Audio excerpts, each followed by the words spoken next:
Ugadi. Happy Ugadi. Hi hello friends, welcome back to Dishant Kannada vlog. ಎಲ್ಲರೂ ಹೇಗಿದ್ದೀರಾ? ಎಲ್ಲರೂ ಚೆನ್ನಾಗಿದ್ದೀರಾ ಅಂದ್ಕೊಂಡಿದ್ದೀನಿ. ಇವತ್ತು ನಾನು ಯುಗಾದಿ ಹಬ್ಬದ ವ್ಲಾಗ್ ಮಾಡ್ತಾ ಇದ್ದೀನಿ. ಸೊ ಮನೇಲಿ ಯಾವ ರೀತಿ ಪ್ರಿಪ್ರೇಷನ್ ನಡೀತಾ ಇದೆ, ನಾವು ಯಾವ ರೀತಿ ಹಬ್ಬನ ಸೆಲೆಬ್ರೇಟ್ ಮಾಡ್ತೀವಿ ಅಂದ್ಬಿಟ್ಟು ಈ ವಿಡಿಯೋದಲ್ಲಿ ತೋರಿಸ್ತೀನಿ. ವಿಡಿಯೋ ಸ್ಕಿಪ್ ಮಾಡದೆ ಕೊನೆವರೆಗೂ ನೋಡಿ. ಹಾಗೆ ನೀವೆಲ್ಲರೂ ಕೂಡ ನಿಮ್ಮ ಮನೇಲಿ ಯಾವ ರೀತಿ ಹಬ್ಬನ ಸೆಲೆಬ್ರೇಷನ್ ಮಾಡಿದ್ರಿ ಅಂತ ಕಮೆಂಟ್ ಮೂಲಕ ತಿಳಿಸಿ. ಹಾಗೆ ಎಲ್ರಿಗೂ ಕೂಡ ಯುಗಾದಿ ಹಬ್ಬದ ಹಾರ್ದಿಕ ಶುಭಾಶಯಗಳು. ಸೊ ನಾವು ನಮ್ಮ ಮನೇಲಿ ಸೆಲೆಬ್ರೇಷನ್ ಆಲ್ರೆಡಿ ಸ್ಟಾರ್ಟ್ ಆಗಿದೆ. ಸೊ ಹಸ್ಬೆಂಡ್ ತೋರಣ ಎಲ್ಲ ಮಾಡ್ತಾ ಇದ್ದಾರೆ. ನಾನು ವ್ಲಾಗ್ನ ಕಂಟಿನ್ಯೂ ಮಾಡ್ತೀನಿ. ಹಬ್ಬಕ್ಕೆಲ್ಲ ರೆಡಿ ಮಾಡ್ಕೊಂಡಿದ್ದೀವಿ.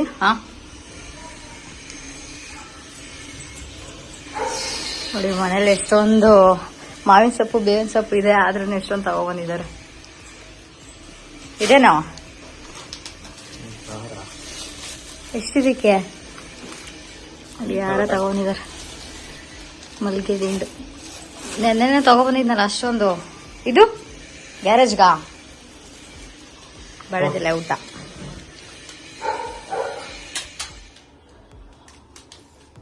ಏ ಚಿನಿ,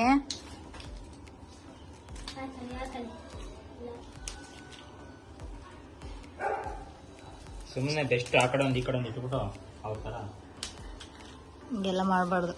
ನಾವು ಊರಲ್ಲೆಲ್ಲ ಕಟ್ಟಲ್ವಾ, ಆ ಕಡೆ ಈ ಕಡೆ ಇಟ್ಟರೆ ಅದೇನು ಅಷ್ಟು ಚೆನ್ನಾಗಿ ಕಾಣಿಸಲ್ಲ.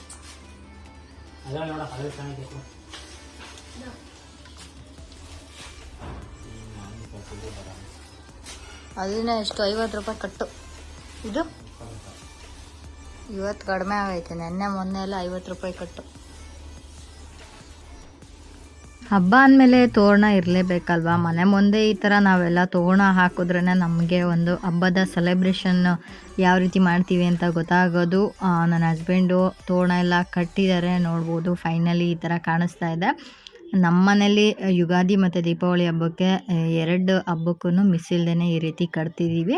ತೋರಣ ಎಲ್ಲ ಕಟ್ಟಾದ್ಮೇಲೆ ಈ ರೀತಿ ಕಾಣಿಸ್ತಾ ಇದೆ. ಇವಾಗ ಪೂಜೆಗೆಲ್ಲ ರೆಡಿ ಮಾಡ್ಕೊತಾ ಇದ್ದೆ. ಪೂಜೆಗೆಲ್ಲ ರೆಡಿ ಮಾಡಿ ಇಟ್ಕೊಂಡಿದ್ದೆ. ಸೊ ನಾನು ಇಲ್ಲೇ ಸಿಂಪಲ್ಲಾಗಿ ಒಂದು ಹೂವು ಎಲ್ಲ ತೊಗೊಬಂದಿದ್ದೆ. ಸೊ ನನ್ನ ಹಸ್ಬೆಂಡ್ ಬಂದ್ಬಿಟ್ಟು ಈ ಸಲ ಚೆನ್ನಾಗಿ ಹಬ್ಬನ ಸೆಲೆಬ್ರೇಟ್ ಮಾಡೋಣ ಅಂದ್ಬಿಟ್ಟು ಕಮಲ ಹೂವಿಂದು ಹಾರ ತೊಗೊಂಡಿದ್ರು. ಹಾಗೆ ಈ ಥರ ದಿಂಡು ಮಲ್ಲಿಗೆ ಬರುತ್ತಲ್ಲ, ಅದು ಕೂಡ ಅಷ್ಟೇ ತುಂಬಾ ಚೆನ್ನಾಗಿರುತ್ತೆ. ನನಗೆ ಆ ಹೂವು ನೋಡಿದ ತಕ್ಷಣ ಏನೋ ಒಂದು ಪಾಸಿಟಿವ್ ವೈಬ್ಸ್ ಅಂತಲೇ ಹೇಳ್ಬೋದು. ತುಂಬಾ ಚೆನ್ನಾಗಿ ಕಾಣಿಸ್ತಾ ಇತ್ತು ನಮ್ಮ ಮನೆಯಲ್ಲಿರುವಂತಹ ತಿರುಪತಿ ದೇವರು ಅಂತಲೇ ಹೇಳ್ಬೋದು.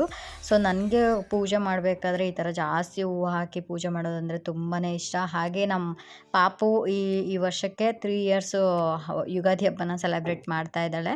ಸೊ ಅವಳು ಇರೋದ್ರಿಂದ ಅಂತೂ ಮನೆಗೆ ತುಂಬ ಒಂಥರ ಎದ್ದು ಕಾಣಿಸ್ತಾ ಇತ್ತು ಅಂತಲೇ ಹೇಳ್ಬೋದು.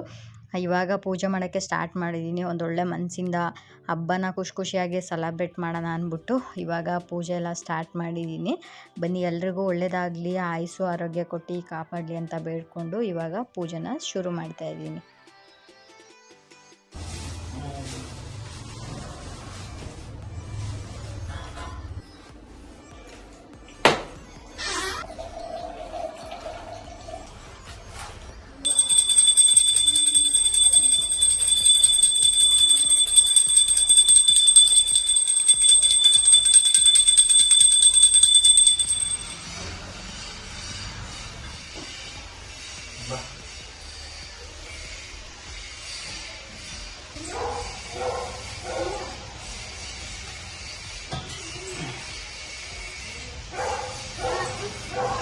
ಪೂಜೆ ಎಲ್ಲ ಆದಮೇಲೆ ಒಂದ್ಸಲ ವಿಡಿಯೋನ ಕ್ಯಾಪ್ಚರ್ ಮಾಡ್ಕೊತಾ ಇದ್ದೆ. ಸೊ ಒಂದು ನೆನಪು ಅಂತಲೇ ಹೇಳ್ಬೋದು ಈ ಥರ ಹಬ್ಬದ್ದು ಸೆಲೆಬ್ರೇಷನ್ ಮಾಡೋ ವಿಡಿಯೋನ ಮಾಡೋದಕ್ಕೆ.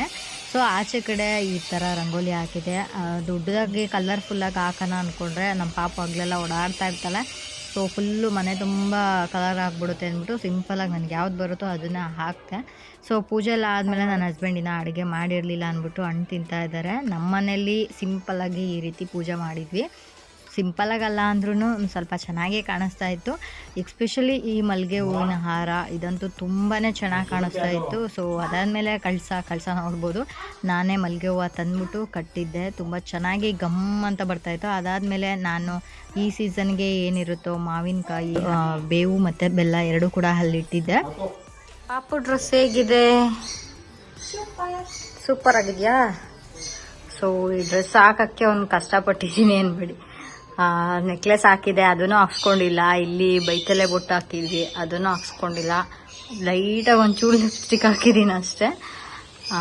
ಇವಾಗ ಒರೆಸ್ಬೇಕು ಎಲ್ಲ, ಇಲ್ಲಾಂದರೆ ಇನ್ಫೆಕ್ಷನ್ ಆಗಿಬಿಡುತ್ತೆ. ಹಾಯ್ ಮಾಡು, hi, flyin kiss. Happy Ugadi, happy Ugadi. ಚೆನ್ನಾಗಿದೆ ಅಲ್ಲ ಡ್ರೆಸ್ಸು, ಇಲ್ಲೇ ಶಾಪಲ್ಲಿ ತೊಗೊಬಂದಿದ್ದು. ಹಬ್ಬ ಅಂದಮೇಲೆ ಬಾಳೆದೆಲೆ ಊಟ ತಿಂದ್ರೇ ಒಂಥರ ಖುಷಿ ಅಲ್ವಾ. ಹಾಗಾಗಿ ನಮ್ಮ ಮನೇಲೂ ಕೂಡ ನಾವು ಯಾವುದೇ ಒಂದು ಹಬ್ಬ ಸೆಲೆಬ್ರೇಷನ್ ಮಾಡಿದ್ರು ಕೂಡ ಬಾಳೆದೆಲೆ ಊಟ ಅಂತೂ ಮಿಸ್ ಇಲ್ಲದೆ ರೀತಿ ಇರುತ್ತೆ. ಸೊ ಹಬ್ಬಕ್ಕೆ ಏನೇನು ಮಾಡಿದ್ವಿ ಅಂದರೆ ಕೋಸಂಬರಿ ಪಲ್ಯ, ಹಾಗೆ ಹಪ್ಪಳ, ಒಬ್ಬಟ್ಟು ಮಾಡಿದ್ವಿ, ಹಾಗೆ ಜೊತೆಗೆ ತುಪ್ಪ. ಹಾಗೆ ಹಬ್ಬ ಅಂದಮೇಲೆ, ಯುಗಾದಿ ಹಬ್ಬ ಅಂದಮೇಲೆ ನೆನಪಿಗೆ ಬರೋದೆ ಮಾವಿನಕಾಯಿ ಚಿತ್ರಾನ್ನ. ಸೊ ಅದು ಕೂಡ ಮಾಡಿದ್ವಿ. ಅದಾದಮೇಲೆ ಒಬ್ಬಟ್ಟು ಸಾಂಬಾರು, ರೈಸು. ಇದಿಷ್ಟು ನಮ್ಮ ಹಬ್ಬದ ಅಡುಗೆ ಆಗಿತ್ತು ಅಂತಲೇ ಹೇಳ್ಬೋದು. ಹಬ್ಬಕ್ಕೆ ಗೆಸ್ಟು ಅಂದರೆ ನನ್ನ ಹಸ್ಬೆಂಡ್ ಫ್ರೆಂಡ್ಸು 4 ಜನ ಬಂದಿದ್ದರು. ಅದಾದಮೇಲೆ ನನ್ನ ಸಿಸ್ಟರ್ ಕೂಡ ಬಂದಿದ್ಲು. ಎಲ್ಲರೂ ಊಟ ಮಾಡಾದ್ಮೇಲೆ ಕೊನೆಗೆ ನಾನೀಗ ಊಟ ಮಾಡ್ತಾಯಿದ್ದೀನಿ. ಹಬ್ಬದ ಅಡುಗೆ ಅಂತೂ ತುಂಬಾ ಚೆನ್ನಾಗಿತ್ತು. ನೀವು ಯಾವ ರೀತಿ ಸೆಲೆಬ್ರೇಷನ್ ಮಾಡಿದ್ರಿ ಅಂತ ಖಂಡಿತ ಕಮೆಂಟ್ ಮಾಡಿ ತಿಳಿಸಿ. Thank you for watching. Take care, love you all, bye.